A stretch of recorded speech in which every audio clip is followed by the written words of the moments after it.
Saudara-saudari yang terkasih dalam Kristus, sebelum memulai renungan kita pada hari ini, marilah kita mengawalinya dengan tanda kemenangan Kristus. Dalam nama Bapa dan Putra dan Roh Kudus. Amin. Renungan kita pada hari ini berjudul keberanian.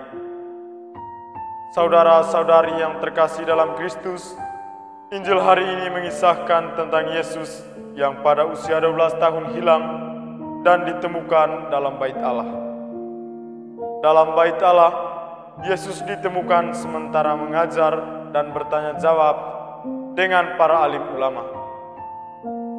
Perlu diketahui bahwa para alim ulama merupakan kaum pemegang hukum Israel, dan hukum itulah yang diajarkan oleh Yesus kepada mereka.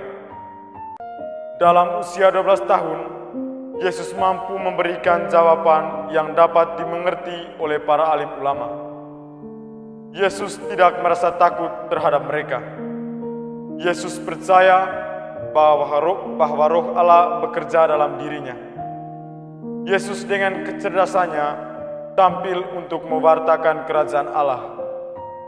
Yesus berani keluar dari zona nyaman. Di hadapan para alim ulama, Yesus tidak gentar untuk mewartakan kerajaan Allah. Kecerdasannya membuatnya berani untuk berhadapan dengan orang yang lebih tua darinya.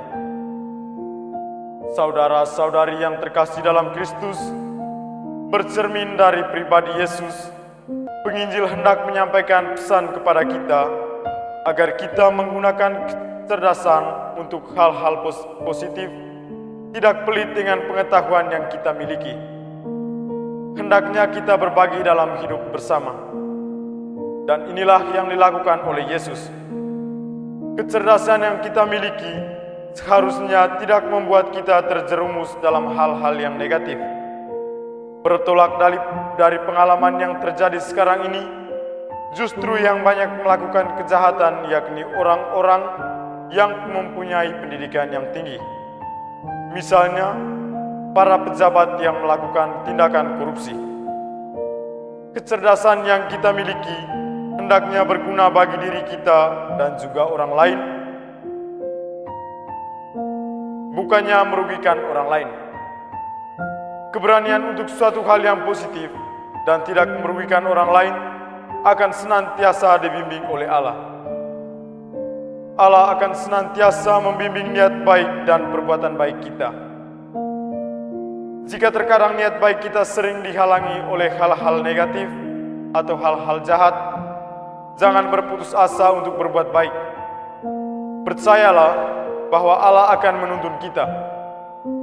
Allah tidak akan membiarkan kita terus berkubang dalam lubang kejahatan. Asalkan kita ada niat untuk berubah, maka Allah juga tidak akan tinggal diam. Allah akan membantu kita selama kita juga berusaha untuk berubah. Oleh karena itu, jadilah baik agar kemanapun kita diberkati.